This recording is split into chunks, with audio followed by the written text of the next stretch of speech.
Assalamualaikum warahmatullahi wabarakatuh. Selamat malam pemirsa TVRI Sulawesi Tengah, Anda yang tengah menyaksikan program persembahan TVRI Sulawesi Tengah malam hari ini. Senang sekali saya Nita Aswin kembali menjumpai Anda dalam program Bicara Langsung. Dan malam hari ini topik yang akan kita angkat begitu menarik. Namun sebelum kami memperkenalkan apa yang menjadi topik bahasan kita atau diskusi kita malam hari ini, saya ingin mengutip terlebih dahulu tulisan salah seorang akademisi Universitas Tadulako yang juga bisa dikatakan pemerhati budaya di Sulawesi Tengah. Beliau mengatakan bahwa memang kita tahu dalam rangka memenuhi amanat Undang-Undang Cagar Budaya nomor 11 tahun 2010 dan pemajuan kebudayaan menurut Undang-Undang nomor 5 tahun 2017, kebudayaan tingkat provinsi mesti disertai oleh political will.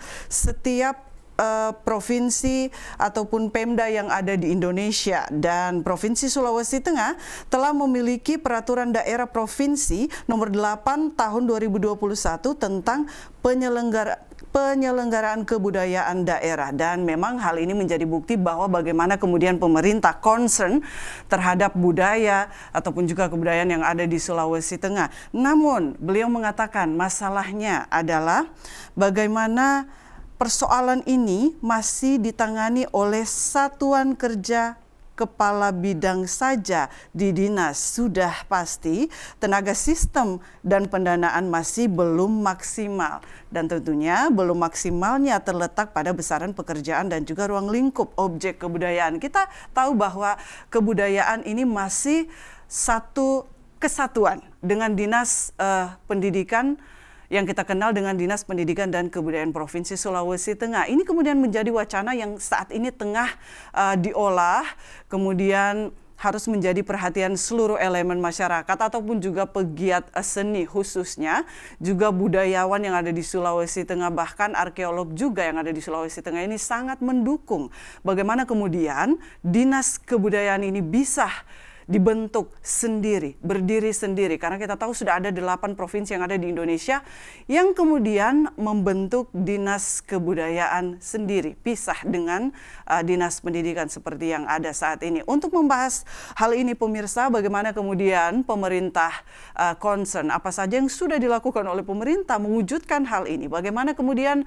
pendapat ataupun juga saran yang mungkin akan tentu dibutuhkan dalam mewujudkan hal ini. Sudah hadir di Studio 1 malam hari ini Bapak Dr. Rahman Ansyari MPD, beliau merupakan Kepala Bidang Kebudayaan Dinas Pendidikan dan Kebudayaan Provinsi Sulawesi Tengah. Assalamualaikum Bapak. Assalamualaikum warahmatullahi wabarakatuh dan selamat malam pemirsa yang ada di rumah. Terima kasih juga Pak Rahman sudah hadir di studio malam hari ini. Selain Pak Rahman, kami juga mengundang Bapak Dr. Rijali Jaya Lengkara MSI, beliau merupakan akademisi Fakultas Ilmu Sosial dan Ilmu Politik Universitas Tadulako yang juga pemerhati budaya yang ada di Sulawesi Tengah. Assalamualaikum Pak Rijali. Waalaikumsalam, selamat malam pemirsa. Terima kasih juga sudah hadir malam hari ini Bapak. Dan sebentar nanti pemirsa akan bergabung bersama kita via Zoom di ruang virtual Bapak Ibrahim Hafid. Beliau merupakan anggota DPRD Provinsi Sulawesi Tengah yang juga kalau menurut informasi yang kami dapatkan bagaimana Provinsi Sulawesi Tengah ini mendukung penuh rencana pemerintah dalam hal wacana pembuatan dinas kebudayaan ini berdiri sendiri. Sudah bergabung mungkin bersama kita? Sudah ya? Baik, Pak Ibrahim, Assalamualaikum. Pak Ibrahim, Anda mendengarkan kami? Halo. Waalaikumsalam warahmatullahi wabarakatuh. Ya, Pak Ibrahim, terima kasih sudah bergabung bersama kami di ruang virtual by Zoom malam hari ini. Ya, Pak Ibrahim, baik. Bapak-bapak dan juga pemirsa TVRI Sulawesi Tengah, malam hari ini kita akan membahas topik yang menarik dan memang saat ini tengah dirancang oleh pemerintah daerah Sulawesi Tengah, yakni kita akan membahas tentang peran lembaga kebudayaan dalam pemberdayaan pelaku seni budaya dan masyarakat untuk meningkatkan kesejahteraan dan taraf hidupnya. Mudah-mudahan ini menjadi solusi, begitu ya Pak Rahman ya, diharapkan untuk pegiat seni dan juga masyarakat yang ada di Sulawesi Tengah ini. Baik, Pak Rahman, sebelum kita bicara soal jauh bagaimana kemudian ini menjadi solusi begitu ya dari apa yang menjadi soalan-soalan kita dalam hal budaya tentunya. Apa yang bisa Anda katakan terkait dengan wacana pembentukan Dinas Kebudayaan ini? Baik, Assalamualaikum warahmatullahi wabarakatuh. Terkait dengan apa yang tadi sudah ditanyakan oleh Manita, saya ingin menyampaikan bahwa dalam penyelenggaraan kebudayaan ini kita mempertimbangkan yang pertama Undang-Undang Dasar Negara Republik Indonesia pasal 32 ayat 1 dan juga ayat 2. Nah, dengan pertimbangan itu maka kita coba mencermati apakah ini menjadi penting kemudian harus diselenggarakan sedemikian rupa. Ternyata memang di Undang-Undang Dasar 1945 itu kan sudah jelas negara memajukan kebudayaan di tengah peradaban dunia dan memberikan kebebasan masyarakat untuk mengembangkan nilai-nilai budayanya. Kemudian negara menjamin dan memelihara bahasa daerah sebagai kekayaan budaya. Nah, dengan pertimbangan itulah kemudian kita juga melihat kembali bagaimana Undang-Undang Nomor 5 Tahun 2017 itu lahir menyangkut pemberdayaan masyarakat dan juga pelaku seni budaya agar benar-benar kebudayaan itu bisa diselenggarakan dan memang fokus untuk melakukan pengembangan kebudayaan dalam rangka peningkatan kesejahteraan masyarakat. Karena kalau kita melihat memang di beberapa daerah yang sudah membentuk dinas kebudayaan, jika kita mengacu kepada indeks pembangunan kebudayaan secara nasional, daerah-daerah yang sudah ada dinasnya itu rata-rata IPK-nya, indeks pembangunan kebudayaan itu berada di berada di atas nilai nasional. Jadi kan ini kalau kita melihat dari daerah-daerah itu, maka kita bisa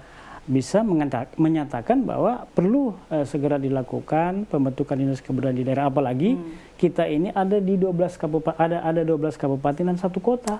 Beragam budaya dengan 19 etnis yang kami tercatat dan kami sudah menginventarisir melalui pokok pikiran kebudayaan daerah PPKD yang diamanatkan Undang-Undang Nomor 5 Tahun 2017 itu OPK kita dari 10 ya, saya bisa sebutkan manuskrip, kemudian tradisi, kemudian adat istiadat, ada ritus, kemudian ada seni, ada pengetahuan tradisional, ada teknologi tradisional, ada permainan rakyat, ada kemudian olahraga tradisional.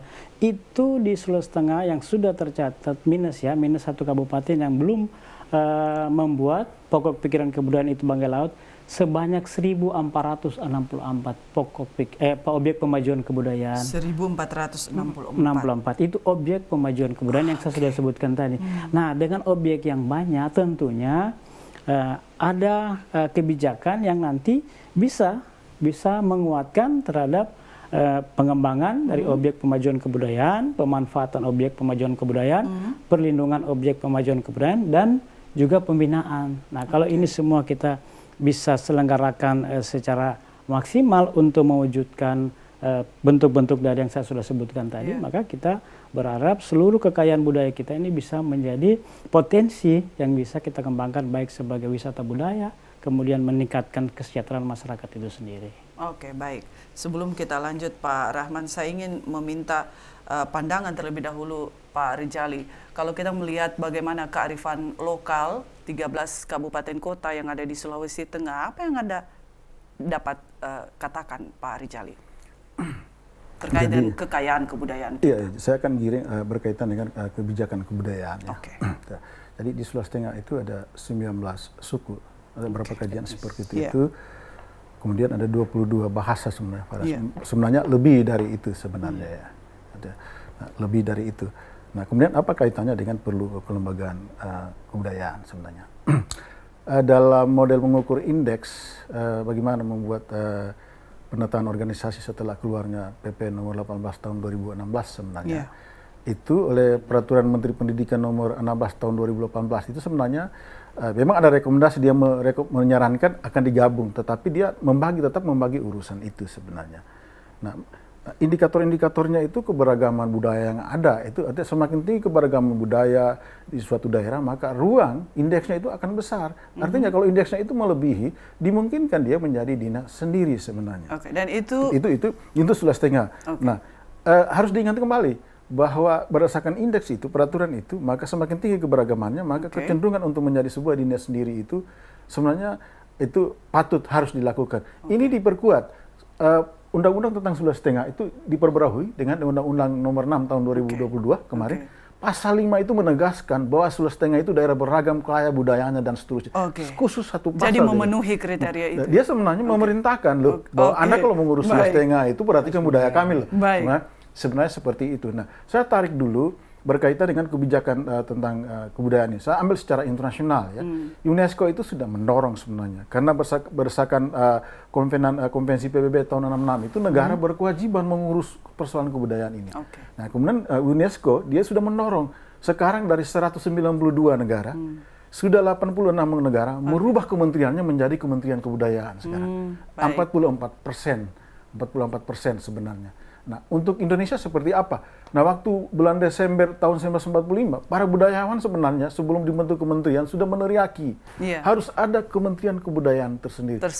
Artinya resonansinya ke bawah, nanti kepala dinas-dinasnya seperti itu. Nah, contoh di Sulawesi Tengah, menarik dengan data indeks pembangunan kebudayaan tadi ya. Kalau di Indonesia ada 9 provinsi yang sudah pasti. Satu yang sebelum memang ada undang-undang pembajuan kebudayaan. Di Sumatera itu kalau boleh saya katakan, itu ada Riau Kepulauan, Sumatera Barat. Nah, kalau di Jawa itu DKI dan Yogyakarta. Kalau di Kalimantan itu tidak ada. Semua itu Dinas Pendidikan dan Kebudayaan. Kecuali Kalimantan Tengah itu Dinas Pendidikan Pariwisata. Kemudian kalau di Bali itu NTT dan Bali. Kemudian di Papua satu, kemudian di Sulawesi Tengah itu adalah Sulawesi Utara. Nah, menjadi pertanyaan, kapan bertransformasi dinasnya ini? Ternyata semua itu selain Yogyakarta, semua itu 8 provinsi itu setelah keluar Undang-Undang Pembajuan Kebudayaan, mereka langsung merubah. Langsung merubah semua. Apa artinya?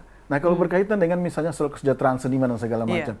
Ternyata dari indeks pembajuan kebudayaan itu tentang ekonomi kebudayaan itu nilai yang paling rendah.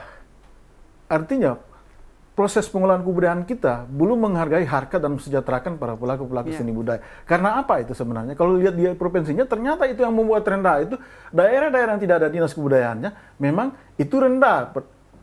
Rendah kinerjanya berkaitan dengan berkorelasi dengan meningkatkan kesejahteraan para seniman. Itu nilainya itu sangat dari 7 indikator terendah itu memang. Tapi setelah dilihat ditilik, ternyata daerah-daerah yang tidak ada dinasnya tentang itu. Kebudayaannya. Nah, kita tilik lagi 9 provinsi ini.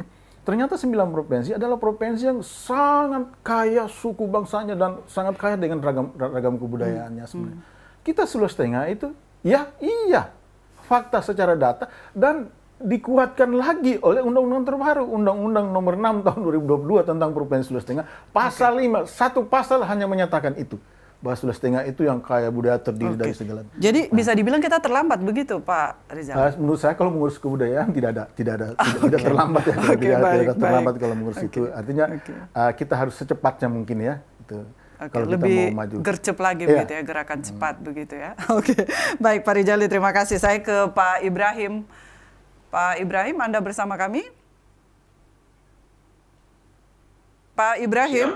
Iya, Pak Ibrahim, kami kami begitu bahagia mendengar bagaimana DPRD mendukung penuh concern pemerintah terkait dengan pembentukan atau wacana pembentukan Dinas Kebudayaan ini. Apa yang bisa Anda katakan terkait ini, Bapak?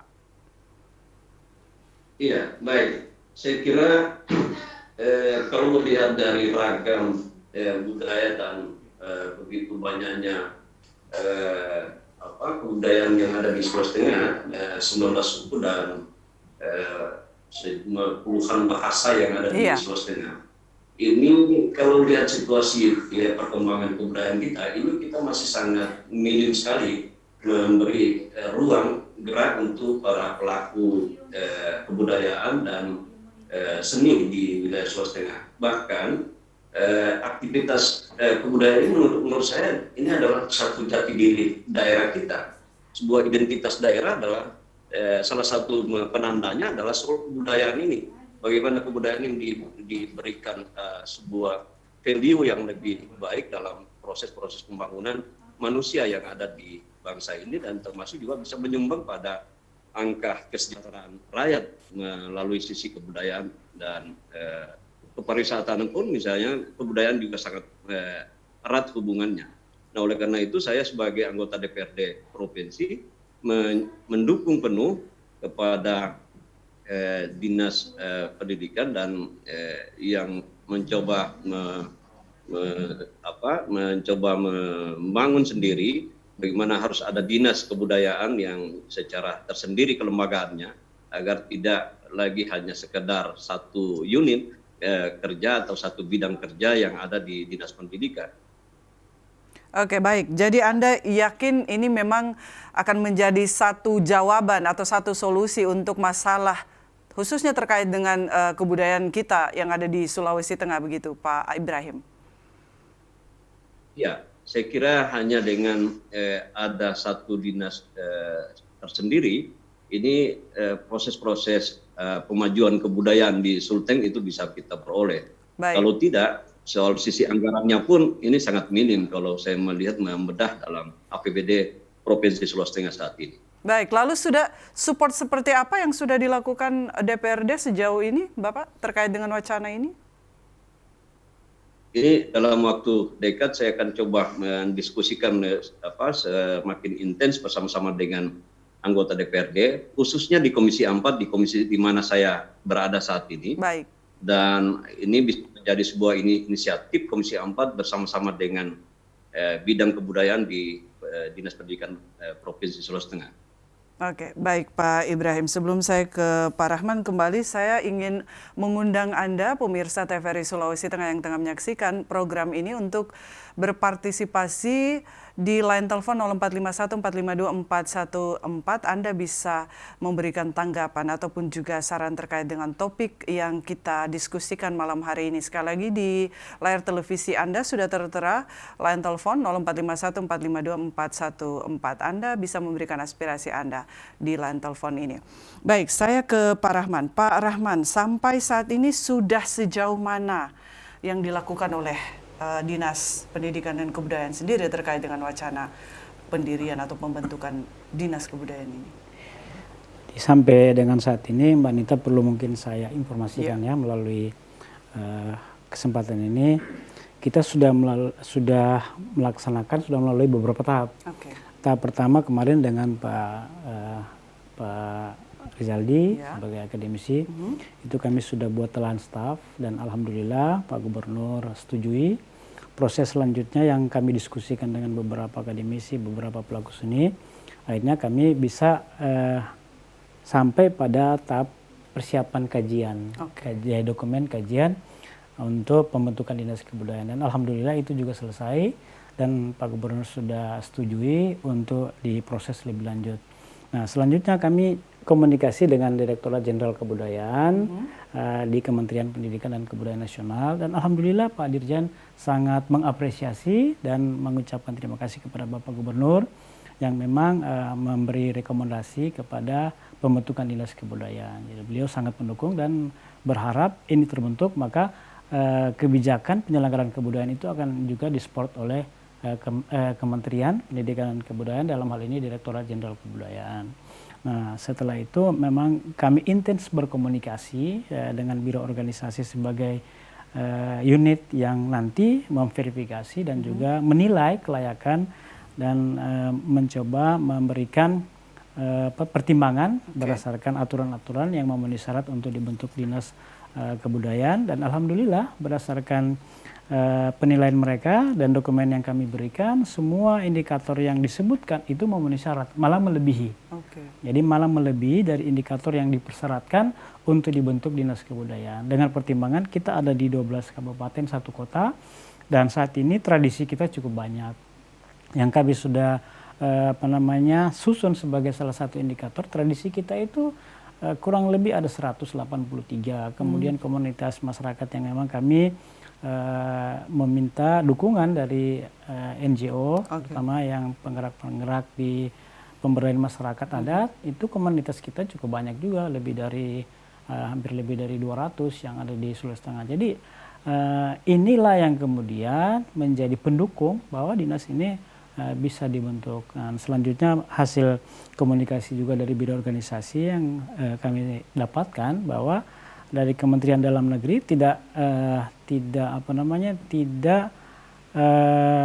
mempertimbangkan hal-hal terkait dengan apa yang menjadi syarat. Mereka menyetujui karena memang berdasarkan indikator, berdasarkan peraturan yang ada, itu memenuhi syarat untuk dibentuk Dinas Kebudayaan khususnya di Sulawesi Tengah. Dan juga saat ini memang sudah ada 8 dan 9 tadi disebutkan sama Pak Rizali yang sudah ada di Indonesia. Ini yang memperkuat sehingga Dinas Kebudayaan itu pantas untuk dibentuk di Sulawesi Tengah. Di Sulawesi Tengah. Lalu kegiatan ini akan melibatkan apa saja? Pembentukan Dinas Kebudayaan ini akan melibatkan siapa saja begitu Pak? Ya, alhamdulillah proses pembentukan dinas ini dari proses penyusunan telah ada akademisi, kemudian ada pelaku-pelaku budaya seni dan organisasi kebudayaan yang kami libatkan sampai dengan kajian. Kalau kajian kan memang wilayahnya dari akademisi dan juga dari unit-unit penyelenggara pemerintahan yang ada di Pemda. Nah, ini yang kami libatkan untuk menjadi satu kesatuan tim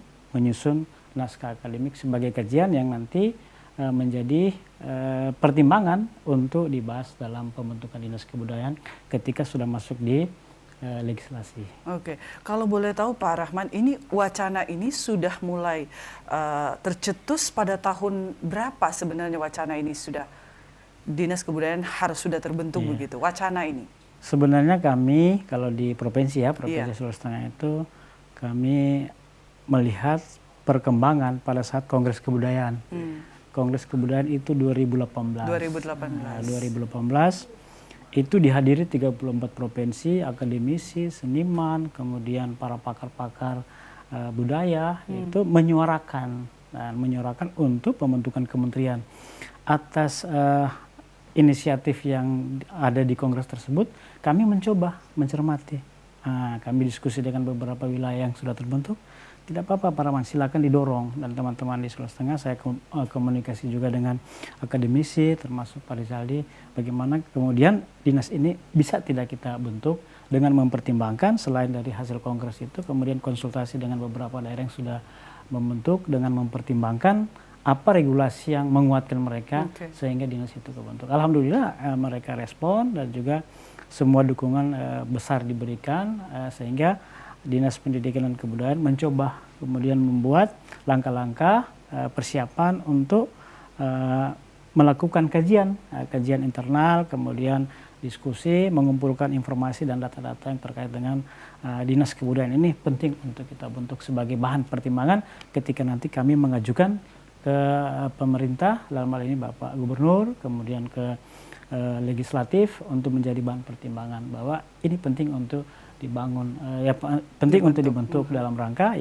memaksimalkan penyelenggaraan kebudayaan di Sulawesi Tengah.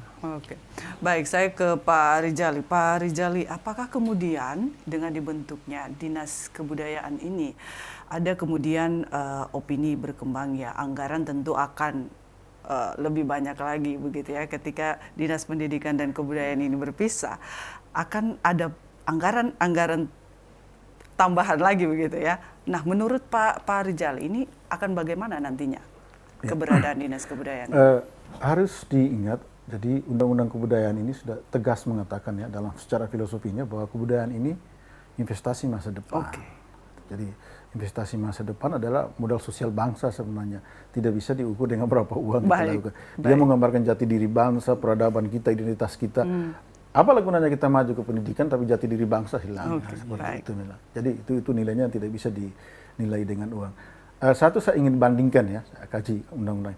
Undang-Undang nomor 20 tahun 2003 tentang sistem pendidikan nasional itu tidak ada membahas tentang budaya di dalam itu. Itu sangat teknis soal pendidikan. Tidak ada di situ. Nah, kemudian di kita ini lahirnya Undang-Undang nomor 5 tahun 2017 tentang pemajuan kebudayaan itu sudah jelas mengimperatif, artinya mewajibkan pemerintah daerah itu punya komitmen tentang kebijakan pembangunan kebudayaan daerah. Apa di situ? Di provinsi ada pokok-pokok pikiran pembangunan kebudayaan. Nah, di tingkat nasional itu ada strategi pembangunan kebudayaan nasional 20 tahun. Di strategi itu ada 7, tapi satu di antaranya adalah programnya adalah penataan kelembagaan penanganan kebudayaan. Itu berkaitan dengan dinas. Nah, kalau di provinsi ada pokok-pokok pikiran kebudayaan menjadi pertanyaan misalnya, kan itu wajib oleh undang-undang. Bahkan RPJMD sebenarnya oleh undang-undang wajib mengambil, menjadi pertanyaan siapa melakukan itu, dinas mana. Kalau diambil model dinas pendidikan sekarang itu hanya bidang 3 seksi kalau tidak salah. Jadi ini ada konsekuensinya pada saat penataan kelembagaan, maka itu akan ada jalan untuk politik anggaran pembangunan kebudayaan daerah.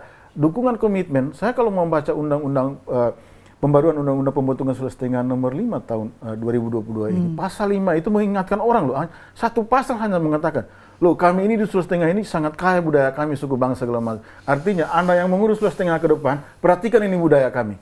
Itu sepasal itu mengingat itu. Tiba-tiba muncul kata-kata itu di pasal itu. Berterima kasih bagi teman-teman yang memasukkan pasal 5 itu hanya khusus seperti itu. Jadi tidak bisa dikatakan itu akan semacam membuang-buang uang.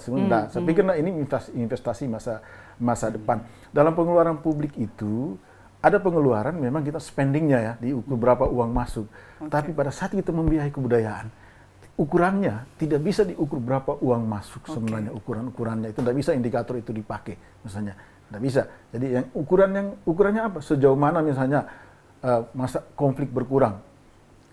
Regenerasi nilai-nilai kita misalnya dengan peradaban global ini, kemudian anak kita, keidentitasan kita berkarakter sesuai dengan identitas Indonesia itu terjamin misalnya. Jepang saja itu salah satu negara memang membuat Kementerian Kebudayaan, malah dia bantu lagi 4 lembaga lagi yang khusus itu untuk bantuan internasional untuk penguatan lembaga. Harusnya Indonesia khususnya Sulawesi Tengah bisa mencontoh itu dari dulu begitu ya Pak Rizali ya. Jadi sekarang kan Indonesia kan seperti ini, persoalan ada Kementerian Kebudayaan atau tidak itu kan menjadi bukan tarik-menarik ya, menjadi semacam keputusan yang panjang juga sekarang. Jadi pendekatannya kemarin mau didorong dari nasional dulu ada Kementerian Kebudayaan. Ternyata kan belum juga, tetapi kita ini didorong dari bawah memang bahwa itu realitas kita yang ada. Bayangkan setelah diundangkan, setelah proklamasi kita 17 Agustus, 28 Desember 45, para budayawan bertemu di Bogor mendeklarasikan agar ada yang pertama diurus oleh negara ini, merekam agar jati diri bangsa yang kita perjuangkan, budaya kita tidak hilang, adalah yang pertama bentuk Kementerian Kebudayaan. Itu yang pertama, bukan Kementerian Pendidikan yang disebutkan di situ. Baik. Begitu pentingnya budaya yang harusnya kita jaga dan lestarikan begitu ya. Baik. Sebelum saya ke Pak, sedikit saja Pak. Saya pinjam sedikit. Rahman, Pak Rizal ini kebetulan kakak saya juga. Saya sempat membaca Kongres Kebudayaan 1948. Ya, Bung Hatta sudah menyampaikan pemerintahan negara itu dapat subur apabila kebudayaan tinggi tingkatannya. Jadi karena kebudayaan berpengaruh positif terhadap pemerintahan negara. Itu pesannya. Baik. Harusnya sudah menjadi concern dari dulu begitu ya, sejak negara ini terbentuk ya. Baik, Pak Rahman, Pak Rizali, Pak Ibrahim, kita akan lanjut setelah jeda pariwara berikut. Jangan kemana-mana pemirsa, tetap bersama kami di TVRI Sulawesi Tengah TV Tapura.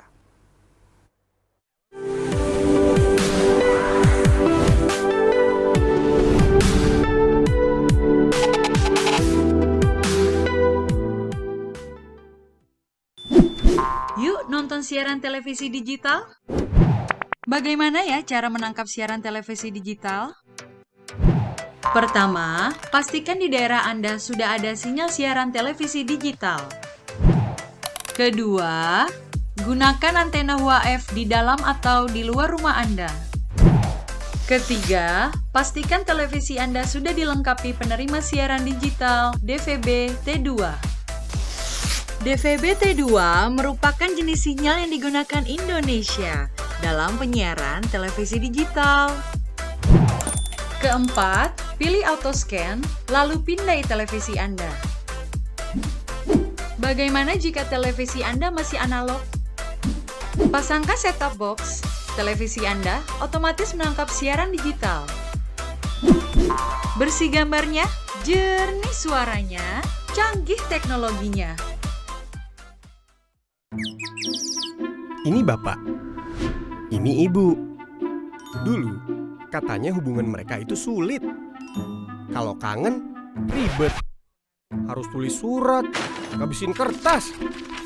Mesti jadi sultan kalau mau telepon gebetan. Mau nanya kabar, harus pakai atraksi. Kalau sekarang, semua serba digital. Apa aja digital. Surat-suratan, non-stop chattingan, telepon gebetan, internet jadi andalan. Sekarang, kita makin terkoneksi dengan pembangunan infrastruktur digital yang lebih merata. Kominfo mewujudkan transformasi digital di Indonesia. Membuat Indonesia terkoneksi, makin digital, makin maju. Lain dulu, lain sekarang, kini terkoneksi.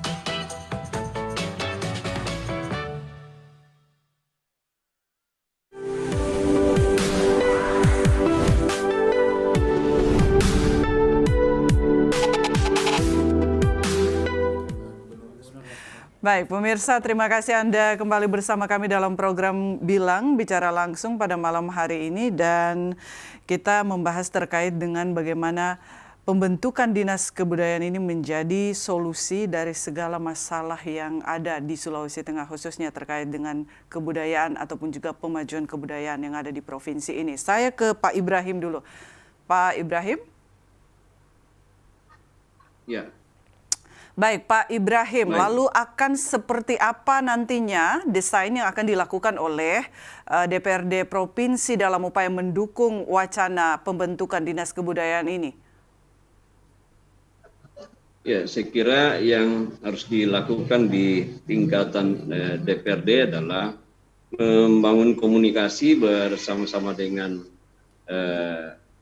kawan-kawan anggota DPRD, dan minimal antar fraksi di DPRD yang kami coba bangun komunikasinya agar memiliki pemahaman yang sama. Baik.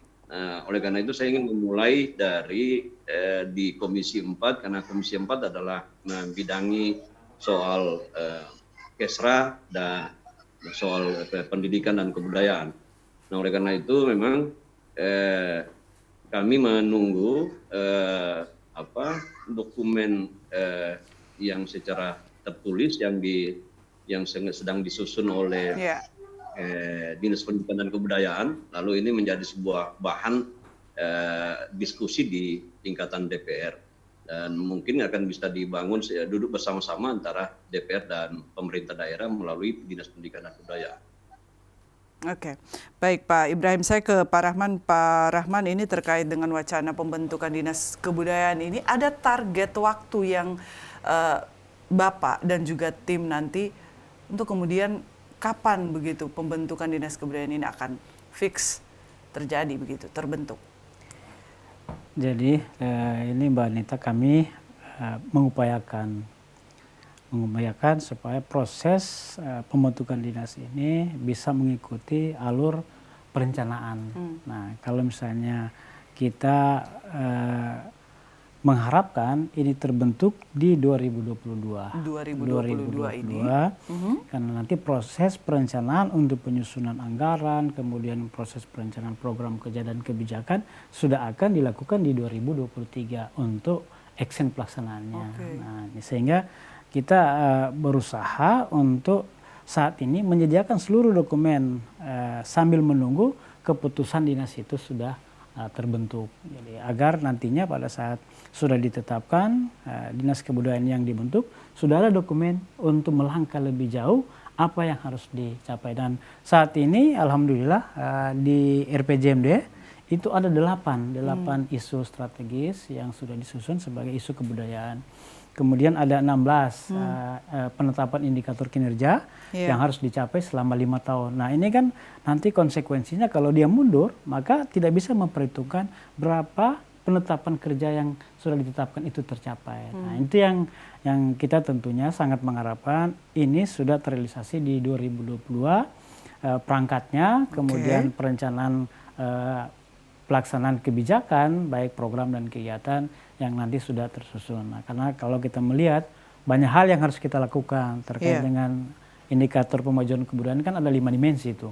Dimensi ekonomi budaya, bagaimana kebudayaan itu bisa berkembang secara ekonomi, kemudian dimensi pendidikannya, bagaimana pembinaan pendidikan terhadap masyarakat pelaku budaya, kemudian ada dimensi dimensi ketahanan sosial budaya, kemudian ada dimensi eksplorasi budaya, kemudian ada dimensi warisan budaya, ada literasi budaya, ada gender di dalamnya. Jadi semua dimensi yang jadi indikator di dalam pengukuran indeks pembangunan indeks pemajuan kebudayaan itu bisa segera dilaksanakan untuk dicapai setiap tahunnya berapa kita harus lakukan terkait dengan itu. Nah, ini memang pekerjaan yang cukup berat yang menjadi dan panjang begitu ya, Pak Rahman ya. Nah, kami alhamdulillah di tim dan sudah konsultasi dengan akademisi, dengan para pelaku seni. Insya Allah kalau memang sudah ada gambaran kami bahwa ini ditetapkan di bulan ini, maka kita akan segera melakukan pertemuan untuk menyusun peta jalan pembangunan kebudayaan di Sulawesi Tengah. Jadi kan sekiranya ini sudah ditetapkan, maka kita sudah bisa menjadikan dokumen yang sudah disusun sebagai arah dari langkah-langkah yang harus dilakukan dalam penyelenggaraan kebudayaan di Sulawesi Tengah ke depannya seperti itu. Oke, baik. Di 2 tahun ini ya, 2022 kemudian 2023 ini, semoga saja bisa segera selesai ya, Pak Rahman. Kita berharap gitu. Baik, kita dukung Pak Rahman tentu saja. Saya minta tanggapan Pak Rijali terkait dengan bagaimana kemudian Dinas Kebudayaan ini menjawab tantangan lalu menjadi solusi begitu dari beberapa dimensi yang sudah dijelaskan oleh Pak Rahman baru saja, Pak Rijali. Iya, yang pertama kan kalau berkaitan dengan isu-isu pemajuan kebudayaan di Sulawesi Tengah, saya melihat ada beberapa level sebenarnya. Yang pertama level kelembagaan, yang kemudian level kebijakan, yang kemudian level masyarakat, level individu, dan level jaringan. Kalau siap untuk itu. Level kelembagaan, ya ini dulu. Kita harus tata lembaganya, harus ada dulu lembaganya itu dulu. Kalau lembaganya tidak ada, itu nonsen kita memajukan kebudayaan, itu cerita. Tadi lembaganya dulu kita tata. Insya Allah dari perspektif policy stream itu bahwa sebuah kebijakan akan mudah terjadi apabila seperti kita berselancar di air, kalau arahnya ke pantai sama-sama itu enak berselancar. Apa itu policy stream? Itu 3. Yang pertama cara pandang komitmen politik pemerintah pusat, ada. Yang kemudian elit dan komitmen politik kepemimpinan lokal ada. Pak Gub luar biasa membangun Sulawesi Tengah dan responnya cepat. Saya menghargai anggota DPR yang terhormat Sulawesi Tengah sangat responsif untuk itu. Kemudian ternyata juga berdasarkan fakta dan kajian empiris itu memang penting. Nah, jadi policy stream itu menyatu, itu insya Allah akhir mungkin 22 atau 2 awal itu sudah. Jadi dari kelembagaannya. Nanti yang kebijakannya nanti itu benar sekali. Jadi pada saat kita greget sama dengan Pak Gupi ini kan bergerak cepat membangun Sulawesi Tengah. Nggak bagus lah, dinasnya sudah jadi, nggak tahu buat apa-apa. Nah, makanya tadi sudah dibuat itu. Nah, jadi tataran kebijakan sudah dilakukan. Yang ketiga itu dalam konteks masyarakat kita. Mendorong masyarakat kita itu punya literasi budaya. Itu sangat penting. Jadi masyarakat secara umum dan para seniman bahwa ini loh kita. Dia meliterasi dirinya sendiri dan meliterasi masyarakat. Ini kita. Kalau dari sisi itu, apa yang bisa Anda katakan dengan kondisi masyarakat kita saat ini, Pak Rijal? Artinya seperti ini, Mbak. Saya ukurannya sederhana saja tentang literasi budaya misalnya. Coba Anda tanya anak-anak, siapa yang Anda kenal itu penyanyi Korea atau dengan budaya lokal misalnya. Seperti itu. Itu ukuran itu yang pertama. Yang kedua, coba misalnya ada pentas seni. Para seni melakukan pentas. Berapa orang yang nonton misalnya? Nah, itu menjadi ukuran. Coba di sini kita banyak pelukis yang hebat menurut saya, ukuran-ukurannya kita bandingkan dengan di Prancis di mana yang sudah pernah kita lihat. Nah, pada saat pameran ada orang yang nonton, adakah koleksi mereka yang ada di hotel-hotel berbintang atau di kantor pemerintah itu kan belum ada kan ke depan. Nah, nantinya kan kalau dinas ini ada kan, masyarakat itu bangga jadi orang Sulawesi Tengah, bagian dari Indonesia, bahwa dia berbudaya kaya nanti. Korea silakan lah anunya seperti itu kan. Kemudian pada saat itu nanti yakinlah akan ada hasil lukisan orang seniman dari Sulawesi Tengah itu bisa dipamerkan di Prancis misalnya atau di New York misalnya, dan semua kantor-kantor pemerintah, hotel-hotel berbintang ada menjadi gerai pasar mereka untuk menjualannya. Itu kalau dinas ini sudah ada.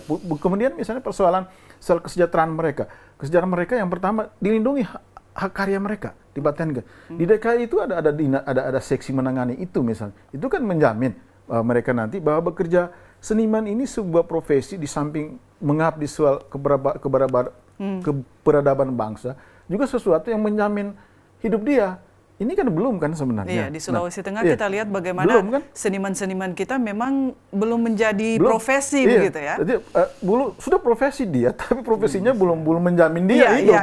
Cuma kan seperti itu anunya. Nah, diharapkan dengan dinas kebudayaan itu nanti dengan ada sudah insya Allah itu akan mendorong terbentuknya satu profil sebuah seniman yang menjadi bukan lagi pilihan pekerjaan, tetapi menjadi sebuah rebutan orang. Saya ingin akan berkecimpung di bidang sehingga itu tidak melirik pekerjaan lain begitu. Ya. Kemudian misalnya di bidang tataran individu. Nah itu nanti orang Sulawesi Tengah itu menjadi betul-betul orang yang berbudaya seperti orang Jepang lah misalnya. Kalau di Jogja seperti itu kental juga kan dengan, saya yakin betul dengan dinas kebudayaan. Nah penting lagi dan level jaringan.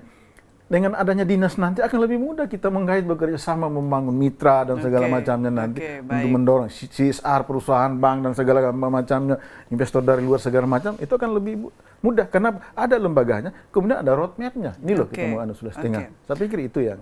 Lalu kalau melihat situasi pegiat seni atau pelaku seni yang ada di Sulawesi Tengah ini, memang Anda melihat mereka sudah siap begitu dan mereka memang punya potensi yang mumpuni begitu. Ya.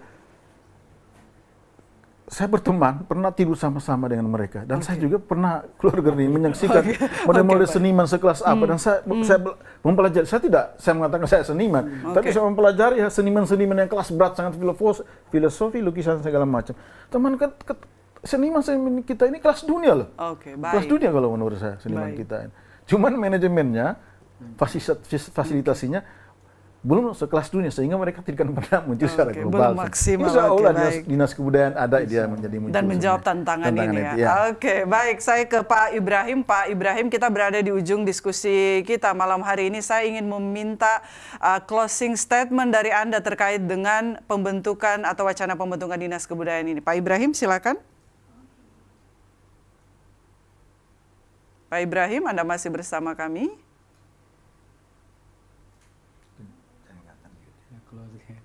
Oke, terputus ya. Oke, baik. Saya ke Pak Rahman terakhir yang ingin Anda sampaikan terkait dengan wacana ini. Pembentukan dinas kebudayaan yang begitu penting dan insya Allah akan menjawab solusi dan juga menjadi solusi dan juga menjawab tantangan-tantangan kita ke depan dalam hal kebudayaan. Silakan Pak Rahman.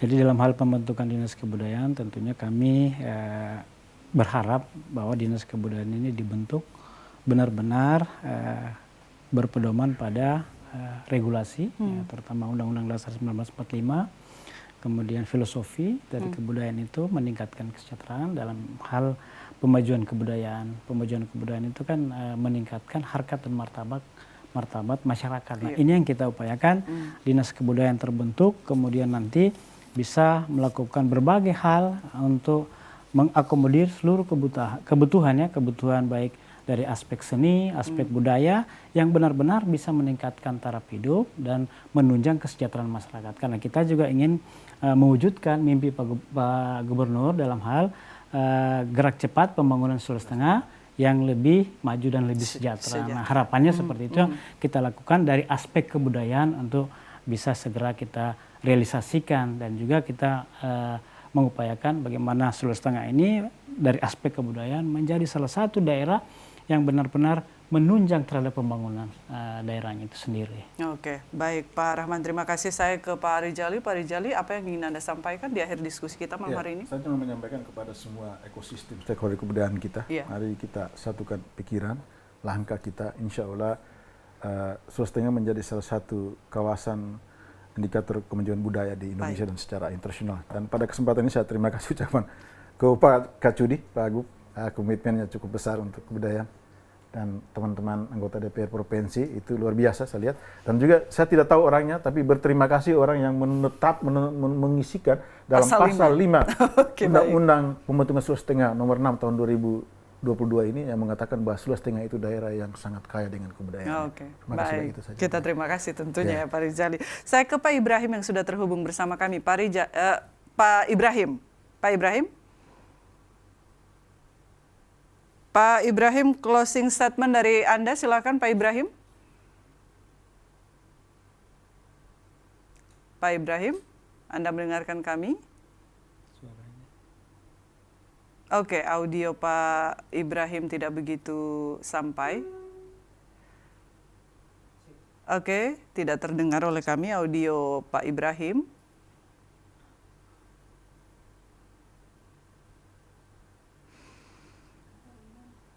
Oke. Baik. Oke, baik Pak Ibrahim, terima kasih sudah bergabung bersama kami secara virtual di Zoom malam hari ini. Pak Rijali, terima kasih. Pak Rahman, terima kasih sekali lagi. Tentu masyarakat mendukung penuh bagaimana wacana pembentukan Dinas Kebudayaan ini akan terjadi segera, begitu ya Pak Rahman ya. Baik, dan pemirsa, itulah diskusi kita malam hari ini terkait dengan wacana pembentukan Dinas Kebudayaan. Semoga saja menjawab tantangan dan juga menjadi solusi dari segala masalah yang ada di Sulawesi Tengah, khususnya terkait dengan kebudayaan. Karena bagaimanapun juga kita hidup dari budaya. Dan pemirsa, sekali lagi saya Neta Aswin, terima kasih atas partisipasi Anda yang sudah bergabung bersama kami di TVRI Sulawesi Tengah malam hari ini. Assalamualaikum warahmatullahi wabarakatuh. Sampai jumpa.